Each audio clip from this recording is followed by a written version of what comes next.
Hello everyone, welcome to Gulshan academy. और आज की इस वीडियो में हम यूजीसी नेट पेपर 1 जो है हम डिस्कस करने वाले हैं। तो ये प्रीवियस ईयर का क्वेश्चन पेपर है जो आप देख रहे हैं। इस पे हम चर्चा करेंगे किस तरह के क्वेश्चंस पूछे गए थे और आगे किस तरह के क्वेश्चंस पूछे जा सकते हैं, उन सभी पर डिस्कस करेंगे। तो वीडियो को एंड तक देखें। वीडियो पसंद आए तो लाइक ज़रूर करें, ठीक है। और चैनल को सब्सक्राइब नहीं किया है तो ज़रूर कर लें, ताकि जब जब हम इस तरह की वीडियोज़ लेके आएँ और तो आपको नोटिफिकेशन पहले मिले। और पहले की वीडियोस अगर अभी तक आपने नहीं देखी है तो जरूर देखिए, लिंक इस वीडियो की डिस्क्रिप्शन में दे दी है, जहां पर हैंड रिटन नोट्स पर वीडियोस आपको देखने को मिल जाएगी। पहले आप वो वीडियोस देखें, तब उसके बाद आप इस तरह के क्वेश्चंस को इजीली सॉल्व कर पाएंगे। चलिए शुरू करते हैं। आज का जो पहला क्वेश्चन है आप यहाँ देख सकते हैं, इंडियन फिलॉसफी से है। एक तरफ कथन दिए गए हैं और दूसरी तरफ कारक दिए गए हैं, ठीक है। भारतीय तर्कशास्त्र में द्रव्यात्मक तर्क दोष को हेतु भाव कहा जाता है, ठीक है। और इसका कारण क्या दिया गया है कि किसी दोषपूर्ण अनुमान में मध्य पद एक हेतु प्रतीत होता है, परंतु यह एक वैध हेतु नहीं होता है, ठीक है। इस क्वेश्चन का सही जो आंसर है, ठीक है, वो है ऑप्शन नंबर पहला, यानी दोनों ही सही हैं इसमें, और इनकी जो व्याख्या की गई है वो सही की गई है, ठीक है। हेतु भाव मतलब कि हेतु का आभासी रूप जो है इसमें पढ़ा जाता है। साथ ही साथ इसमें मैंने आपको प्रमाण के बारे में बताया था, ठीक है, प्रमाण के बारे में बताया था। और इसमें ज्ञान के दो रूप होते हैं, एक होता है अनुभव ज्ञान और एक होता है हमारा स्मृति ज्ञान, ठीक है, स्मृति ज्ञान। तो जो अनुभव ज्ञान होता है उसमें मैंने आपको 6 प्रकार बताए थे। एक प्रत्यक्ष अनुमान, ठीक है, एक होता है प्रत्यक्ष ज्ञान, एक अनुमान, एक उपमान, एक शब्द, फिर अर्थापत्ति और फिर एक अनुपलब्धि, ठीक है, यानी कि किसी भी चीज के ना होने का ज्ञान। तो ये जो है यहाँ से क्वेश्चंस बार बार पूछे जाते हैं, तो इसमें मैंने ऑलरेडी वीडियो बना रखा है, आप उसे जरूर देखें। आप इस तरह के क्वेश्चंस को फिर इजीली कर पाएंगे। चलिए नेक्स्ट क्वेश्चन की ओर चलते हैं। मैं डेटा बेस्ड क्वेश्चन जो है वो छोड़ दे रहा हूँ, ठीक है। जो मैथमेटिक्स है, जो रीजनिंग है, उस पर हम अलग से एक वीडियो बनाएंगे जिसमें मैं आपको सब कवर करवाऊंगा।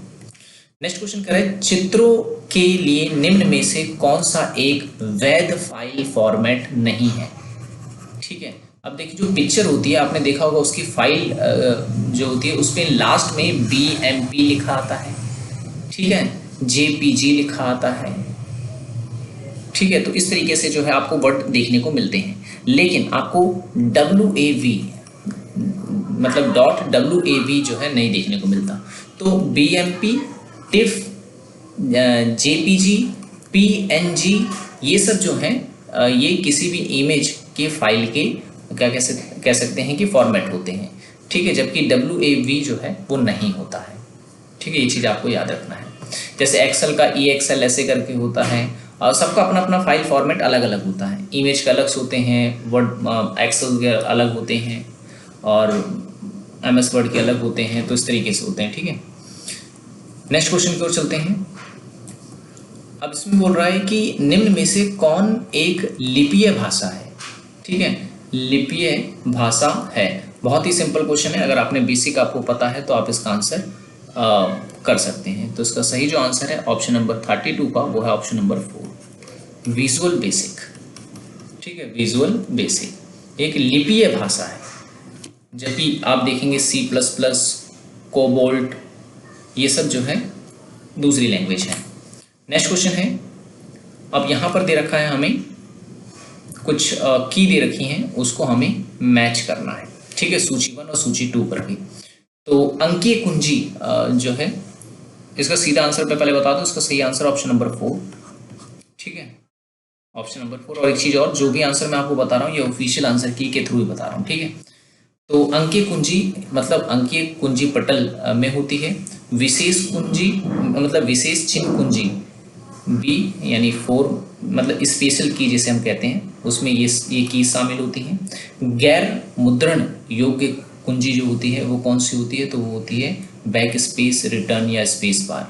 प्रकार्य कुंजी वो कौन सी होती है, तो वो होती है F1 F2 से लेकर के F12 तक जो होती हैं, वो उसे कहते हैं प्रकार्य कुंजी, ठीक है। फंक्शनल की इसका फुल फॉर्म होता है F1 F2 वगैरह का, ठीक है, फंक्शनल 1 फंक्शनल 2 वगैरह, ठीक है। तो ये चीज़ आपको याद रखना है। यहाँ से अलग अलग क्वेश्चंस भी बन सकते हैं कि कौन सी ऐसी की होती है जो गैर मुद्रण योग्य कुंजी कहलाती है, तो वो होती है बैक स्पेस, रिटर्न और स्पेस बार। ठीक है। और अंकीय कुंजी आप जानते हैं, जो अंक जिस पे होते हैं, और विशेष चिन्ह वाली कुंजी में तो प्लस, हैशटैग और ये एंड वगैरह आ जाते हैं। नेक्स्ट क्वेश्चन की ओर आ गए हम। निम्नलिखित को उनकी प्राक्रमण शक्ति के घटते क्रम में व्यवस्थित कीजिए। ठीक है, तो शक्ति के घटते क्रम में जो है हमें इसको व्यवस्थित करना है। इसका सही आंसर ऑप्शन नंबर दूसरा। ठीक है, तो यानी सबसे पावरफुल जो कंप्यूटर में है वो है सुपर कंप्यूटर, फिर उससे कम पावरफुल है main computer, main frame computer, फिर उसके बाद है मिनी कंप्यूटर और फिर है माइक्रो कंप्यूटर। यानी सबसे पावरफुल जो होता है वो होता है सुपर कंप्यूटर, और सबसे कम पावरफुल जो है वो होता है माइक्रो कंप्यूटर। ठीक है, माइक्रो कंप्यूटर। तो सही आंसर ऑप्शन नंबर दूसरा इसका है। ठीक है, कंप्यूटर का आविष्कारक कौन थे? तो चार्ल्स बेबेज का नाम इसमें आपको याद रखना है। और कंप्यूटर का मस्तिष्क कहलाता है सीपीयू, सेंट्रल प्रोसेसिंग यूनिट, और जो है ये आपको याद रखना है। नेक्स्ट क्वेश्चन है, रोम एक गैर मतलब अभिकथन दे रखा है और कारक दे रखा है। तो इसमें बोल रहा है, एक कथन क्या कह रहा है कि रोम जो है एक गैर लोपशील स्मृति है। अब उसका कारण क्या दिया जा रहा है कि विद्युत आपूर्ति बंद किए जाने पर रोम अपनी विषय वस्तु नहीं खोता है। इसका सही जो आंसर है वो है ऑप्शन नंबर पहला, यानी कि दोनों सही है और दोनों की सही व्याख्या जो है वो की गई है। रोम की फुल फॉर्म आपसे पूछ सकती है, तो रीड ओनली मेमोरी। ठीक है, और अगर रैम की आपसे फुल फॉर्म पूछी जाए तो रैम की होती है random access memory, access memory. ठीक है, ये आपको याद रखना है। नेक्स्ट है, निम्नलिखित में से कौन सी सतत विकास की विशेषता है? सतत विकास यानी कि सस्टेनेबल डेवलपमेंट की यहां पर बात की जा रही है। तो सस्टेनेबल डेवलपमेंट, इसका सही जो आंसर हो जाएगा वो हो जाएगा ऑप्शन नंबर चौथा। ठीक है, समाज द्वारा गैर नवीकरणीय संसाधनों के उपयोग को कम करना और नवीकरणीय संसाधनों का उपयोग करना, यानी कि वे संसाधन जिनका हम दोबारा इस्तेमाल नहीं कर सकते हैं उनको कम यूज किया जाए, और जिनका हम रिपीट करके यूज कर सकते हैं उनको ज़्यादा इस्तेमाल किया, जैसे सौर ऊर्जा हो गई और भूतापीय ऊर्जा हो गई। ठीक है, जल ऊर्जा हो गई, इनका यूज किया जाए। ठीक है, ये नवीकरणीय ऊर्जा स्रोत कहलाते हैं। तो इसका सही जो आंसर है, अच्छा इसमें वो दे रखा है, कूट दे रखा है, तो इसका सही आंसर जो है वो आपका पड़ेगा चौथा, इसका सही आंसर है। ठीक है, ए बी डी, यानी डी तो मैंने बता दिया। ए प्राकृतिक संसाधनों की अंतरपीढ़ी साम्यता, मतलब आने वाली भविष्य की पीढ़ी को भी उसका फायदा मिल सके, और बी है समाज में प्राकृतिक संसाधनों का न्याय संगत वितरण, यानी कि जो प्राकृतिक संसाधन है उस पर सभी को बराबर अधिकार मिले। तो ये सतत विकास की विशेषताएं हैं। ठीक है, ए बी और टी।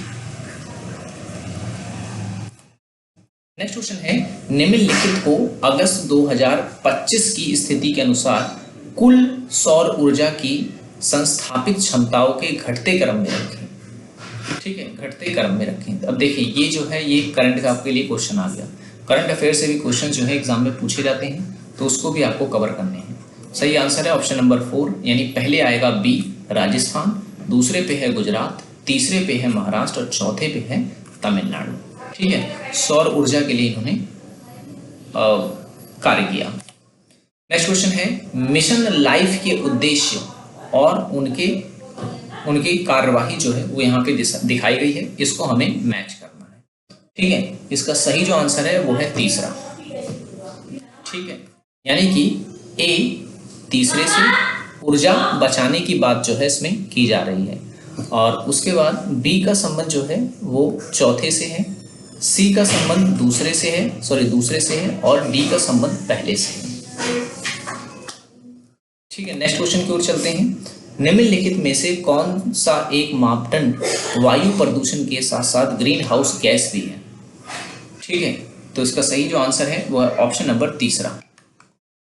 ठीक है, ऑप्शन नंबर तीसरा O3, ओजोन गैस। ठीक है ना,